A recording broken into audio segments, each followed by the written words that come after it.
Hey everybody, Invisiblekatana here, and today I would like to discuss the Conjuring series.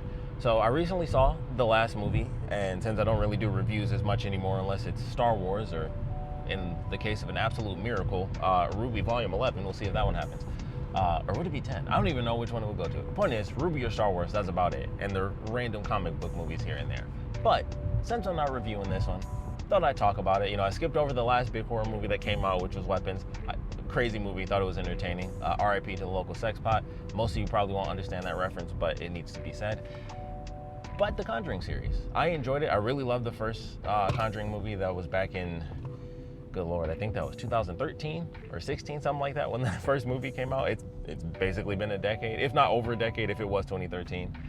And I love that movie back in the day. The second movie I really love as well. I actually like the second one the most. So for me, it's 2, 1, and then I would actually say 3, 4. If we're going just Conjuring movies, that's what I would go with. So this really is just for the 4 movies.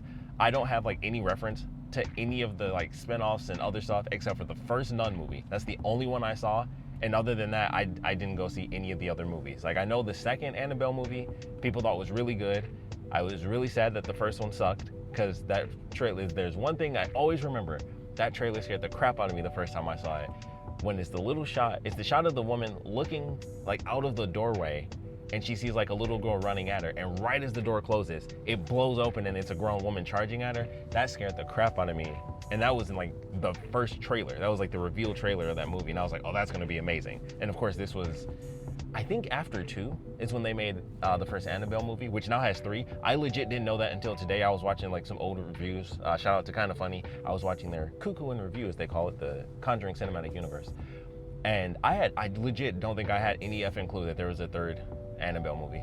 Like, and I'm dead serious. And even, apparently, they even have like the Warrens in it. They actually play a part in that movie. So I had no idea about that one. Legit, like I don't ever remember there being a third Annabelle movie, probably because of like the first one, and then I was just like, yeah, I don't care. Spin-off, like all the spin-offs, I was just like, didn't even, like, zero registration in my brain for all the spin-offs. So at some point I will check out Annabelle Creation, and I think Annabelle Comes Home is the third one. So I'll check those 2 out. I know the first one sucks, so I'll just hop right over that one. Eventually though, I'll watch Annabelle 2 and 3. But I saw The Nun, and that's the only spinoff I've seen, and that was okay. Still super weird. For anyone that hasn't seen The Nun yet, I'm gonna do like something very random. And this only matters if you've seen the movies, of course, and you know the actors within the film. But of course, Vera Farmiga plays Lorraine Warren. And they did a really interesting thing when they made The Nun, which is a prequel to the first Conjuring film. And the weird thing that they did was, for the main character of the film, the actress they hired was her sister, which was super weird. And I'm just gonna tell you now, there is no connection between their characters. I thought for sure, and admittedly when I first saw the movie, they were like out in some old, ancient monastery type of deal. I thought the movie was way older than it actually was, and then by the time it hit the end of the movie, it was like, oh, like I forgot in the beginning. I'm sure they showed like the actual year that it was, and I just forgot as I was watching the movie, because I thought it was like super old, and then it was like, oh, this was like right before The Conjuring. Like they were alive at the same time, and it was super weird. And it was like, they hired her sister to be this character, and they didn't make it a young Lorraine. They didn't make it an ancestor Lorraine. It's just real life Vera Farmiga's sister. Oh my God, I can't remember her name. Tissa Farmiga, I believe is her name. And it's just like, that's weird. That is super weird that you guys did that. And there is literally no connection. There is a connection, but it's not what you'd expect. And it was super weird. I was like, why'd they do that? You had like the perfect setup. I mean, let's be honest. Based on a true story, I'm doing finger quotes because let's be honest, based on a true story, it's Ed and Lorraine Warren exist. Boom, based on a true story. Like that's basically how these movies go, if we're being honest. I know the cases are like real cases and stuff, but it's like crazy supernatural, crazy demon stuff going on, just wild things, okay? If they wanted to be super realistic, the Annabelle doll would look like it does in real life, which is a Raggedy Ann doll. It does not look that creepy. So obviously they embellish it because they want to make good horror movies, and they do.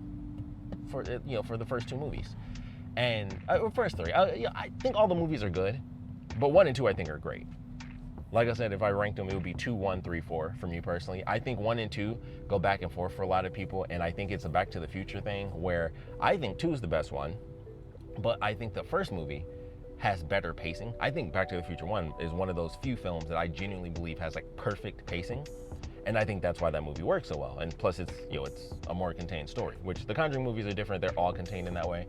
But I'd say Conjuring 1 has better pacing than Conjuring 2, just because of the fact that it's more suspense horror, where Conjuring 2 is more like classic horror, where it's like, there's more scares and, things jumping out at you and stuff like that. Which, one of the things about the Conjuring is that they do jump scares that I actually think are valid, where it's like something will scare you, but it was already ramping up. And even if it's a jump scare, it's like you were already expecting something crazy to happen. So it's not as dumb where it's like it was dead silent and then someone's just like, boo, I got you. It was like you already thought something was gonna happen, but you don't know where it's coming from, and then you get the jump scare. But it's like, I think when you build up to a jump scare, you're allowed. When you do the random jump scare, that's when it sucks. So I think they do pretty good with those. Even after the second movie, they have a couple moments where, and especially the third, people hate on the third movie like it's absolute garbage, but there are scenes in that movie, and we'll talk about that when I get to kind of my thoughts on the fourth film. But there are things in that where I'm like, there's no way you can tell me that's not a cool sequence. Like, there's stuff they do in that movie where I'm like, that's better than anything that popped up in that fourth film, unfortunately. But I've always enjoyed those movies, and then I actually rewatched, well, like I said, just The Conjuring. I didn't do any of the spinoffs, but just the Conjuring movies I ended up rewatching this year, and going through it was like, yeah, I still really love these movies. It's cool seeing Ron Livingston in the first film. Shout out to Office Space. But I really enjoyed going through those movies, and the third movie, it was only the second time I'd ever seen it. I think the first movie, honestly, the first movie I've seen maybe 3 or 4 times at this point, which isn't a ton considering how old it is. But that's more than a lot of movies that have come out, within the last. There are Marvel movies that I've seen once ever, and then it's like, okay. But The Conjuring is like, let me watch The Conjuring. That's pretty cool. So I like a good horror movie. But Conjuring 1 and 2, I absolutely love those movies. And then rewatching Conjuring 3 was interesting because I'd only watched it the one time, and I watched it way after it came out. Like, honestly, I think I watched it like a year or maybe 2 years ago, and it came out in 2021, and it was always on my list for HBO, and I was just like, I just never watched it. And then one day I was like, I need to sit down and finally just watch this effing movie. Obviously, pandemic and all that stuff. If it was a theater going experience, it would have been a bit different. I probably would have straight up just gone out. But things, it was the pandemic. Things were a little bit different. And so I never sat down to watch it. And then it was just sitting on my list forever. And I eventually watched it. And then after rewatching it recently, I still enjoy it. I think it has, pacing I think is an important thing. I think it has some pacing issues where it's like, it feels like it's taken a little bit too much time to get to some of the more horror-based things that I'd like to see in this movie, or just enjoyable stuff.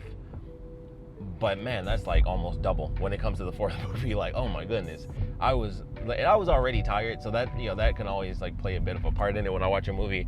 But if a movie's exciting, I'm not gonna be tired. I'm gonna be like, ooh, this is fun. Like it could be 3 o'clock in the morning, and I could have worked a 12-hour shift, and you could throw The Raid in front of me, and I'll be like, I want to watch The Raid. I'm excited. Like I'm gonna watch The Raid. I'll be fine. But I was getting bored watching the fourth movie. Like there's so much of that movie that is just the actual family, and I'm like, that's not bad, but man, it's certainly not horror. It's not even suspenseful. It's just them talking. They're not being spooked or scared. They have moments where they are, and obviously full spoilers at this point if that wasn't very obvious, but they have some moments that are definitely good. They're moments that I actually genuinely enjoy.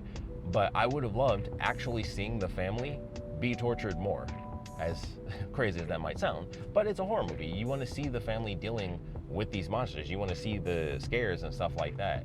And that's something that I felt like was missing in that fourth movie, where honestly, it feels like it was split down the middle. That's how it feels to me, at least, where it was like the beginning of the movie, they do the normal introduction to the family. You have what you think is going to be like your main character, as far as, each film always has like their main girl. That's kind of one of the interesting things that they do with the franchise. They always do like the final girl thing is like the final trope in horror stuff, where it's always a woman that makes it to the end. So they kind of stuck with that trope when it comes to The Conjuring. So I always thought that was kind of cool, where there's always like just a woman involved that is kind of dealing with surviving and stuff. In the third, it doesn't really apply nearly as much, because technically the dude got arrested, so he was in prison the whole time, so she's not really dealing with the demonic stuff. Technically it was the guy. But they always have like a lead in the movies where it's like, this is the person that's being targeted. And so I thought they were going to have that in this movie, where it's like, oh, it's this girl's confirmation, and then she gets this horrible mirror that her grandparents bought for some idiotic reason, where they were like, let's get a giant effing mirror that also has a crack in it. Like, oh, your dad can fix the crack. It's like, why'd you buy it? It has a crack. Why would you buy something that I have to spend more money fixing? That's stupid. Why, in general, in every regard, that's effing dumb. Like, you could have just bought a tall mirror, especially when it's not so heavy. Like, there are a million things that made me question, like, what were they thinking? What were they thinking with this big effing heavy mirror that you have to move upstairs? Like, I'd be pissed if I was the dad in the movie and I would have been looking at my dad like, why did y'all buy this? Like, I gotta lift this crap up, this heavy, ugly, broken mirror, this 18-wheeler right next to me, super effing loud. Also, it has the Autobot symbol on it, so you know, I'll give it a pass for being loud. It's all right. I'll give it a shot. I'll give it a pass on that one because I see the Autobot symbol. I'll let you slide, Optimus. Although it's fully blue, so I'll give it an Ultra Magnus. Ultra Magnus shout out, very cool. Anyway, I would have been pissed having to deal with this stupid mirror, or it's like, I don't know why it's so big, but they bought it, even though it had a crack in it, even though it was insanely effing heavy, even though it was fairly ugly, for the most part. And it's just like, okay, so you bought the broken giant mirror with the crack in it that has to literally be completely taken out and then replaced. Like, it's just so dumb on so many levels. But it's like, okay, super demon mirror, of course. You think this girl's gonna be important, and she's just not. Like, they do like the first 30 minutes of the movie. It's a 2-hour movie. It's like 2 hours and 15, I think. It's like the first 30 minutes is like classic Conjuring. They introduce the family, you know, even the beginning is like a flashback to the Warrens with their first case where they fled. Who knows what happened to that woman? They're like, we never went back. Like, she might be dead. Who knows? Like, we just never went back. She got screwed. Her dad died and we took off. But the first 30 minutes, spooky stuff, ghostly things going on. They have like a daughter that almost dies at childbirth. I thought they were gonna do it where that was like, you know, they had a different child that did actually pass away due to that demon. I thought that's how the story was gonna go, and then she actually lived and it was just Judy. And I was like, oh, okay. So, you know, and then that kind of brings in the attachment of this demon that we never learned anything about. Huge issue that I have with the film, where it was like, that's one of the best things about, that's why, a part of why I like the second one so much, where they go through the concept of being like, they have to figure out who this demon is because it's somehow attached to them already. And that's, you know, it ties into the case they're dealing with and the family. And that's what this movie could have had, where it's dealing with Judy as their daughter and the evolution of everything they've done, and them kind of being in retirement because they picked that up from the third movie, where Ed, you know, it's too dangerous for him to be doing all this crazy demon stuff because he can't survive another heart attack.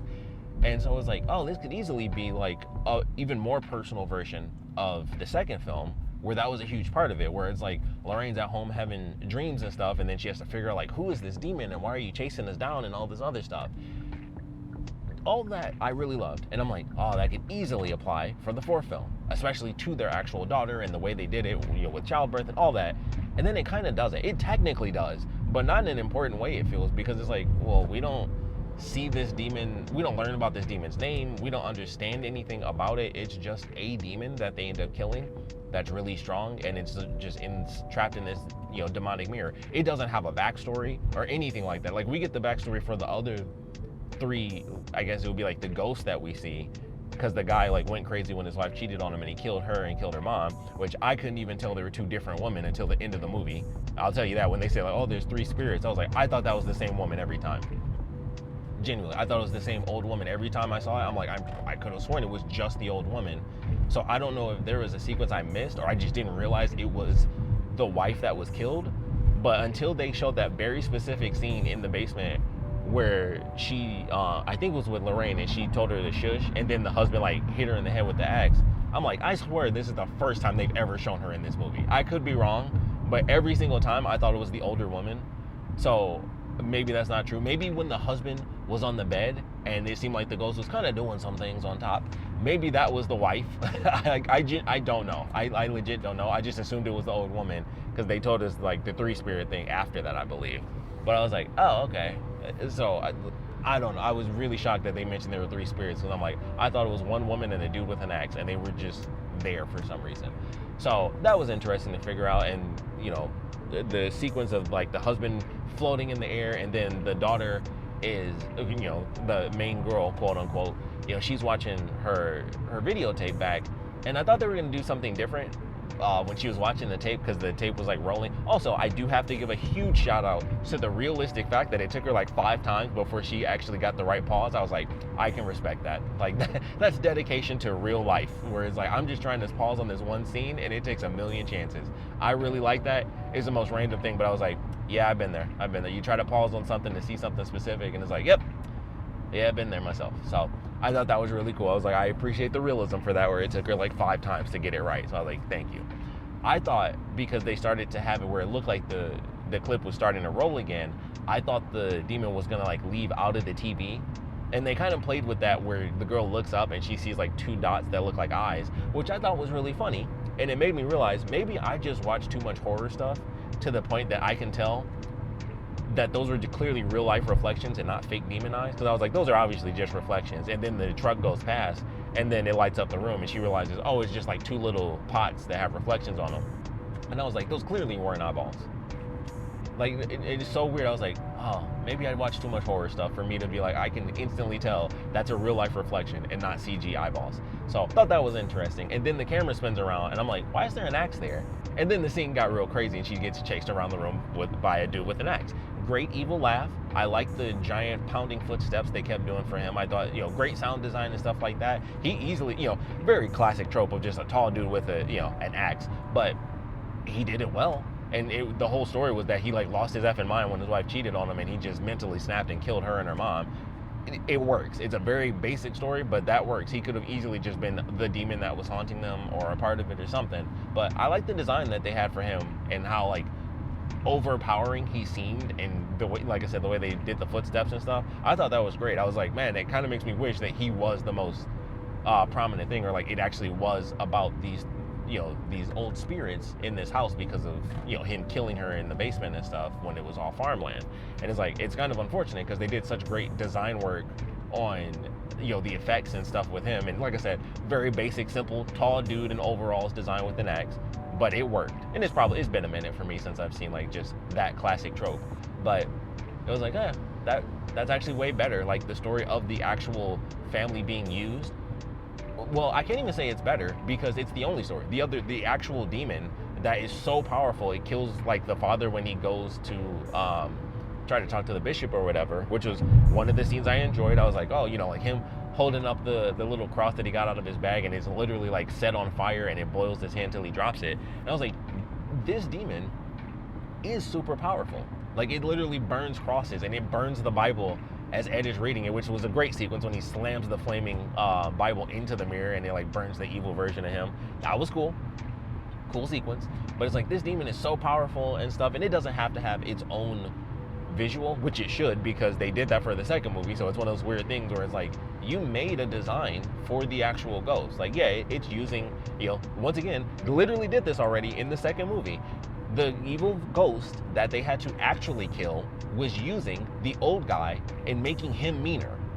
It's literally the same thing in the fourth movie, and yet they didn't go through the process of being like, this is the actual demon, we figured out its name, this is what it looked like. It was just a demon in a mirror that made evil reflections of people. And it didn't even do that where it would like make evil clones of them attack themselves, except for like the scene with the daughter and she got choked, and that's like the only time it happens. Other than that, they just look evil in the mirror and then nothing happens. They don't actually like come out of the mirror or anything like that. Judy gets possessed at one point. That's about as close as it really gets, and it's just like, that's weird. This is like the exact same thing as 2, but done way worse, and that's so unfortunate because the same story's there, and like I said, I feel like they could have tied it in better. Like, just have them go earlier. Everyone says this. Like, I've been watching a bunch of reviews on it because when I got out of the movie, I was just like, yeah, it's my least favorite, even though people crap on 3, which, once again, getting to 3 for a little bit, the scene in the morgue is a great sequence where like Lorraine is connecting with the witch and then they can go back and forth and the witch sees where they are, and so she uses a spell to bring up the dead body. That's a great sequence. I was like, oh, that's really good. I like how they did that movie, and I like the fact that they went up against technically another human being that was using magic. So I thought that was super cool. And like, once again, I think 2, 3, and 4 do the same thing where technically there's a demon, but there's something else controlling the demon that's doing it. So I thought that was interesting. But I liked the third movie. I thought it was pretty decent. And once again, has some pacing issues, but I definitely enjoyed it more because I felt like they put more time into, that balance of, the normal everyday stuff, and then the actual demons and trying to figure out what's going on. So that's why I like that one more. And also the ending when the witch loses and the demon comes and like it twists her body up and it like sucks her soul out, and they just have this loud sound effect where her head just hits the ground and it's just this loud cracking noise. And I was like, that's a great sequence. It's just very raw where like the sound just leaves and then her body's just like contorted and just whatever the dummy that they made of her, they just tip it on its side and then the head just cracks on the ground really loud. And I was like, that's an intense sequence. Really well done visual, and I like the story. Also, shout out to the actor that played her dad.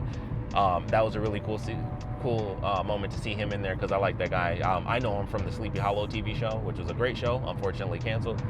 But I know he was in he's been in a ton of stuff, but that's my real connection to him. I know he was in Fringe, which was super popular, but I never got into that. But it was cool to see him, and I was like, oh, that's awesome. And then it turns out it's his daughter who basically became evil because he was fighting evil so much. She was like, that evil's kind of cool though, I'm gonna be a witch. And it was like, man, I failed my daughter and she became evil, but I can't betray her because she's my daughter. And I was like, I kind of like this. Like I'm surprised that people hate on that movie as much as they do, because I'm like, it's not that bad. Like people act like it is horrible, but I'm like, it's not horrible. They do some weird stuff. Like there's the scene where when the extra priest goes to the kid when he's locked up before he's about to go on trial, and he gives him the little bottle of holy water. And it was funny. I was watching that scene and I was like, there was something here that I'd always thought was weird. And then as I was watching it, I was like, oh yeah, it's the fact that he pours this tiny effing bottle of holy water and he makes a ring of water around himself. And I'm like, first off, it's digital CG water because there's literally not enough water in that to make a ring like he was, because he was going so slow. And I was like, why didn't they just make him drink it? And that's exactly what I thought the first time I saw the movie. And I was like, I would have just drank it. Like the demon's supposed to be within you. If your system is full of holy, at least some holy water, you think that would do the trick, or splash it on yourself or something. But he made a circle, and I was like, that doesn't make any sense to me. Like the whole thing, everyone knows the first thing you do with holy water. Well, I guess this was before The Exorcist came out, so I guess he wouldn't have known that trick. But the whole thing was always, splash the water on you. I would have put it on myself. I'm like, holy water protects you. Then put the holy water on my body, not around me, because the demon is in my head. Like it was surprising. I feel like anyone would have been like, yeah, if the holy water helps, I'm going to pour it on and in my body, not just put a circle around me. So that seemed really weird, but I thought that was odd. And something else that they do, which some people mentioned about the fourth movie as well, is they have this weird thing where they want to do the creepy lighting. And I didn't notice this the first time I saw the movie, for the third one specifically. But there is a scene, and I think it's right before the scene where he's pouring the water in the circle, where the Warrens, like their whole group is at the house. And they're like, all right, they got the files on the board and everything like that. It's a thunderstorm outside. And it's like, okay, so it's like, a power outage or whatever. And I'm watching the sequence and I'm like, this isn't a power outage, because they're using their own lamps. I'm like, they're in the living room and it looks like a power outage. It made no sense whatsoever. And it dawned on me and I was like, this is stupid. They're literally sitting in their living room. I'm like, turn some lights on. You have to have more lights in this living room. But they were sitting there with two lamps next to them like it was a power outage. And I'm like, maybe they cut like a 30-second sequence or something with a generator, but that wouldn't make any sense because you'd have to hear it in the background. But if they cut the scene, they wouldn't have that sound effect because it would be like, what's that noise in the background? So I don't know what the deal was with that. But if you go watch the third movie, I think it's like in the ending third of the film, whenever they're talking about it, they're sitting at home going over like the final bits and pieces of the files. I think it's during the sequence when Lorraine goes back to the old guy. It's like when they figure out the whole underground system and all that. And they're just at the house and I'm like, it's not a power outage. Like it's raining and thunder, which makes it seem like, oh, the power went out. But then I'm like, these aren't flashlights. It's literally like they're sitting in the living room and they're like holding one of their lamps and they took the shade off so they had more light. And I'm like, this doesn't make any sense whatsoever. Why are the lights not just on? And it was just for, I have to assume it was just for spook factor. It makes it look creepy. But I'm like, this is weird. So go back and find that sequence towards the end of the movie and just watch. They're just sitting in the living room with like two lights, but the power is on because it's like what, the 1970s in the third movie. The lights, like the power is on. You have lights.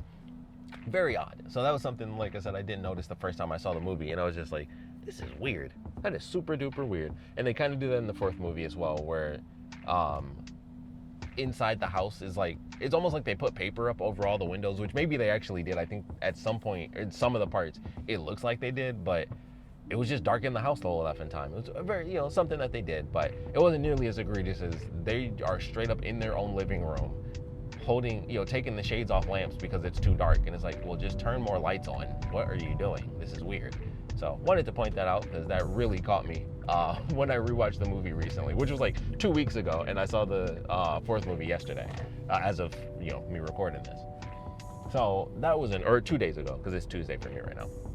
But that was interesting. That was really interesting. And then, the fourth and final film in phase one, whatever that means. We'll see what happens. They might do some prequels. They might get those actors back that were the young versions of them. But that fourth movie, I was just like, wow, I really wish that there were more spooks and, specters in this, because it's just not enough. First 30 minutes, pretty decent. Also, I have to say this, and this is from like this is like the full nerd production side of things. The fourth movie straight up has the worst oneer. 100% is the worst one. It is the worst one that they have. I don't know if 2 is the best or if the first one has the best one. I'd have to kind of watch them back to back. But the 4 has the worst oneer. It feels super short too. But I'm like, I felt like it was like a minute long sequence or 2 minutes, and they were doing like super long ones. And the first one might have the longest one. I think it's almost like a 6-minute oneer or something crazy like that. Or maybe it was the third one that has like the longest one. But those were all good. The fourth one, I was like, this sucks. And it was straight up just like, that's like one of the staples of the franchises that they do a oneer. That might not matter to most people, but as someone who like actually does like media production or has done it in the past, I love that. I love a good oneer. Shout out to 1917. I know that's not an actual oneer, but I happen love that movie for cinematography. That movie is God tier. Watch 1917. It's amazing. But yeah, number 4 has the straight up worst oneer. And I was like, that sucks. I did not like that. I was a little bit bothered by it, like, I like my oneers, and this one disappoints 100%. So that was unfortunate for that movie. And that, like I said, that's a random thing that might not matter to most people, but that kind of bugged me. And overall, the movie itself was just a bit unfortunate, where it didn't have enough scares. It didn't have them in the house nearly enough. Plain and simple, too much of that movie was just them being a family, and that really sucks for that movie. For me personally, for some people, they enjoy it. Like I said, some people straight up hate the third movie. I don't understand why, but unfortunately, I think 4 is my least favorite out of the 4 Conjuring movies. Don't think it's horrible, but definitely was like, at points, I was like, yeah, I'm actually like kind of bored with this movie right now, because they spend so much time not doing anything ghost related. But it's like, what's the point of this? Cut out all this family stuff or shrink it down. Have it at the ghost house. How about that? Do all the family stuff at the ghost house and throw some spooks in there every once in a while, because they need it more. I like the scene with the doll where it crawled and then it's like it leans up towards the girl, and then I thought it was gonna just stand up, and then it started floating. That one gave me like genuine chills. Dolls are automatically my thing though, but I like that scene. I like the scene with the phone line where the ghost was pulling the cord, and I was like, I knew as soon as they showed the girls do that, I was like, oh, that's coming back. Sometimes they have those obvious ones where they're hinting at it if you're looking for it. And it's like, that's fine. I know they're hinting, but I want to see it anyway. And I still enjoyed it. Still enjoyed that scene. It's one of the most basic ones, and I was like, yep, I still like it. I think that's cool. And then after that, the mirror scene is good with Judy. And the ending was cool. The giant mirrors coming at them, and it was cool. The Annabelle sequence was interesting. I was hoping it was just going to actually be a person doing it. I was like, it would be awesome if this was just an actual human being and it wasn't going to go CG. And as soon as she moved, I was like, dang, it went CG. And then she became giant, and I was like, okay, that's not what I expected, but creepy. And then they did a weird thing. It was funny, but also still weird, where the flashlight was all the way on the left side of the hallway, and then it skips over the middle and jumps all the way to the right side of the hallway. And I was like, oh, that's hilarious. And then of course it hits the middle, and she's huge and like right in your face. And I was like, oh, okay, still creepy.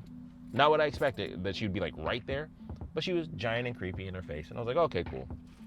So that was pretty awesome. Or at least it was okay. I shouldn't say it was pretty awesome, but it was okay. And then I think that's it. When it comes to there's just not enough in that movie. Not at all. Like, we needed to see more, 100%. Also the scene with Lorraine in the basement, where like blood was filling up. Like every time she made a lap, it seemed like it was more and more blood in the basement. That was a cool sequence. And the little girl, the daughter, being chased around by the axe guy too for like half. It was like super short. It was way shorter than I thought it was gonna be, but that was decent too, because like I said, it surprised me. It was like, oh, why is there an axe there? And then she had to run for her life for like half a second. So, they had some moments that were good, but they needed way more scares in that movie. Like 100%, they needed more scares and less of the family dynamic, or they should have blended it better and just put them in the house way faster. Because there's some weird things that happen in this movie that are just like, should have done more. Should have done more. But either way, for now, it is the last one in the Conjuring franchise, and we will see what happens if they hit us with the prequels and stuff like that. But I'd love to know your thoughts on the Conjuring, universe. If you've seen all the other films, like I said, I've only seen The Nun as far as any of the spinoffs and stuff, which I think I only need to watch Annabelle 2 and 3. Maybe I'll check out The Nun too. I don't remember that one getting like the crazy stuff reviews, but Annabelle 2 and 3 I heard were actually pretty decent. Like I said, I didn't even realize there was a third one. I knew the second one people really enjoyed, and I just never went to check it out, but legit didn't even realize there was a third Annabelle movie. So I'll check that one out. Although I did hear that movie was actually supposed to be PG-13 when it first came out, and they added like a couple F-bombs and like a little bit extra to make it rated R.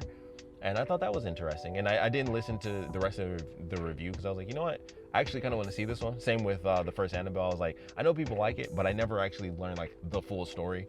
And so I stopped that review as well, where I was like, you know what? I'm gonna skip this because I actually want to see this movie. So I skipped the reviews for those two movies. But I did learn the third Annabelle movie was actually going to be PG-13 initially. So I found that interesting, but still heard good things about it from the little bit that I have heard, that I skipped through. But I'll check those out. But sadly, I felt like the Conjuring franchise went out with, it's phase one. Phase one of the Conjuring universe went out with a bit of a whimper compared to a bang that it could have had. And all they had to do was just put the family in the effing house faster. Or at least show more of them. Even if they, the movie was like 2 hours. So I can't say just, add more sequences. I really did not care for any. Most of the family stuff that they did, it was it went too long. Shorten this up. Cut out bits and pieces, 15 minutes here, 10 minutes there, 2-3 minutes there. There's some lines that you could just take out. Or, once again, just do it when they get to the ghost house. Do it like that. Do it where the son that's trying to be ingratiated into the family, he comes in as someone that has to work with them.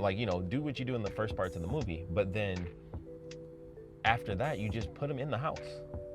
Put him in the house faster, and then he has to learn with the family as they're going through. As it ramps up, it's like, oh, okay, I'm starting to understand a little bit better piece by piece. As the demon gets stronger and stronger throughout the film, he learns more and more about their family because he didn't really know that well. That's all they would have had to do. But they spent so much time outside of, having the Warren. Well, they spent so much time outside of the ghost house in general that it sucked. It wasn't just that Ed and Lorraine weren't there. It was the fact that we weren't there. I was like, if they're not there and we get to see what's happening, I'm perfectly fine. That's cool. There was another scene that I just remembered. The daughter throwing up because they broke the mirror, and the demon was like, oh, okay. It didn't go after the main girl. It was like, this was your idea to throw me out. I'm going to get you back. And then she had glass shards and she vomited up. Seemed totally fine, by the way. Grandma got pushed down the stairs. She disappeared for the rest of that movie. But, you're projectile vomiting because glass shards, maybe it was a couple of nicks and scratches, but it was all of her food that came up, and it looked worse than it was, I guess, because I'm like, she projectile vomited a decent chunk of blood. She projectile vomited. You need to go to the hospital. But she was out, cleared and clean, super fast. And I guess Grandma just stayed in the hospital forever, along with Grandpa. But yeah, we needed more sequences with the family, or just bring Ed and Lorraine to the house faster. We needed more ghost stuff in the horror movie we were supposed to be getting. So that's my main unfortunate look at that film, which I think has kind of been the main consensus. Everyone's kind of saying the same thing, yeah, it has a good story, it does, technically speaking, but it's we needed to have the horror movie that we were looking for. And also the fact that this was the last rites, the ending, ultimate thing that ended their career. It was they were there for 10 and a half minutes. That's how it felt watching the movie. And then you learn nothing about the demon. It was I was looking for you guys for decades. I finally came back to get your daughter. And it's this is the ultimate connection story. And we don't learn the name of the demon? it's almost weird when you really think about it. Like, it genuinely is the story of two, with that connection of the things that they should have learned and that they needed to defeat the demon, or should have needed, learning the name of the demon to send it back to hell and all that stuff. But even if they didn't, just having the history behind it, something would have been better. But they had their cool Dragon Ball Z moment at the end. I thought about Gohan with the father-son Kamehameha, but it's more appropriate to say it's like the Broly movie when it was Goten, Gohan, and Goku, because it was all three of them. So if you've seen that and you're a nerd like me, you know what I'm talking about. So think about the Broly thing. That's what it looked like when they were all like pushing against the mirror. That's Dragon Ball Z was the first thing that popped in my head. I thought Gohan, but it was more appropriate to go with the Broly sequence, which obviously involves Gohan, but not young teen Gohan. So anyway, that's where I'll end it. Would love to know your thoughts on the fourth Conjuring film, specifically just because of the fact that it's the newest thing to talk about. But in general, would love to know your thoughts on the Conjuring universe. If you've seen the spinoffs, if you haven't seen the spinoffs, where the F they're gonna go for phase 2, which is such a funny thing to even say with these movies. But I assume we're gonna go either prequels or sequels with Judy and her husband. Who knows if we're gonna go with the based on a true story type deal, which once again, you say that the people existed and they did, boom, it's based on a true story. Then you make up whatever the F you want from there. So we'll see what happens in the future. But we'll love to know your thoughts, so please put your comments down in the comment section below. And of course, thanks for watching.